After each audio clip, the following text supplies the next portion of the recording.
أهلا بيكم في حلقة جديدة من برنامجكم سايب أثر.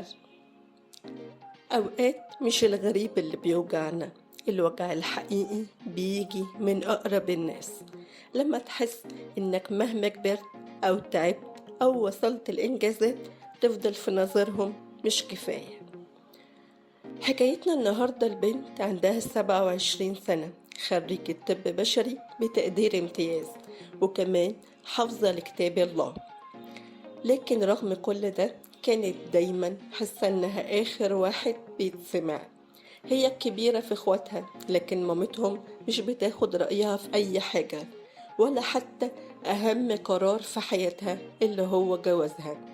ميعاد المقابلة، هتلبس ايه، هتقول ايه، تفاصيل الفرح والجهاز، كل ده بيتكرر من غيرها، وهي آخر واحدة تعرف. ولو حاولت تقول رأيها بيتقال لها عقلك على أطفال. مع الوقت بدأت تغير من إخواتها وتحس بنقص وتتعامل معاهم بحدة، وبعدت عن مامتهم وبطلت تحكي لها. اللي البنت ده عايشاه اسمه التقليل من القيمة الذاتية. لما الأهل أو اللي حوالينا يتجاهلوا صوتنا ونبقى دايما آخر ناس بيتقال لهم أو يتاخد رأيهم، بيحصل جوانا حاجة مؤلمة جدا. بنبدأ نصدق إننا مش كفاية، وده بيخلي مشاعرنا تتقسم لنوعين: واحد الغيرة، لأننا شايفين غيرنا واخد المكان اللي كنا نتمنى نكون فيه. اتنين الإحباط، لأن كل مرة بنحاول نثبت نفسنا وما تسمعش صوتنا بيترسخ جوانا إحساس إن مفيش فايدة. الخطورة هنا إن ده ممكن يأثر على علاقتنا بنفسنا، ونخاف ناخد قرارات لوحدنا ونفقد الثقة في اختياراتنا. وممكن كمان يأثر على علاقتنا بالناس اللي حوالينا، فنبقى عصبيين أو نبعد أو نعملهم وحش من غير ما نقصد. لكن الحقيقة إن قيمتنا مش بتتحدد بكلام الناس، قيمتنا بتتحدد بإنجازاتنا، بمجهودنا، بالحب اللي جوانا.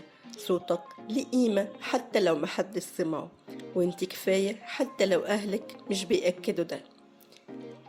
لو في يوم حسيت إن صوتك مش مسموع وسط أهلك، وإن كل اللي حواليك بيتجاهلوا رأيك، اعرف إن ده مش معناه إنك مش مهم. أوقات الناس بتتصرف من غير ما تاخد بالها هي بتوجعنا ازاي. ساعات الأهل بيفكروا إنهم بيسهلوا علينا أو إنهم أدرى مننا، لكن الحقيقة إنهم بيسحبوا مننا إحساس الثقة في نفسنا. المهم إننا ما نسيبش ده يكسرنا من جوه. أنت تستاهل تقول رأيك حتى لو اتقالك مش مهم، تستاهل إنك تحلم وتختار وتكرر. ومهما اتأخرت اللحظة اللي حد يسمعك فيها، لازم تبدأ أنت تسمع نفسك الأول. يمكن ما نقدرش نغير سلوك أهلنا أو الناس اللي حوالينا، لكن نقدر نغير علاقتنا بنفسنا، ونقدر نقرر إن قيمتنا مش هتتحدد برأي حد. قيمتنا جاية من نفسنا، من رحلتنا، من ربنا اللي شايفنا وبيقدر كل خطوة وكل تعب.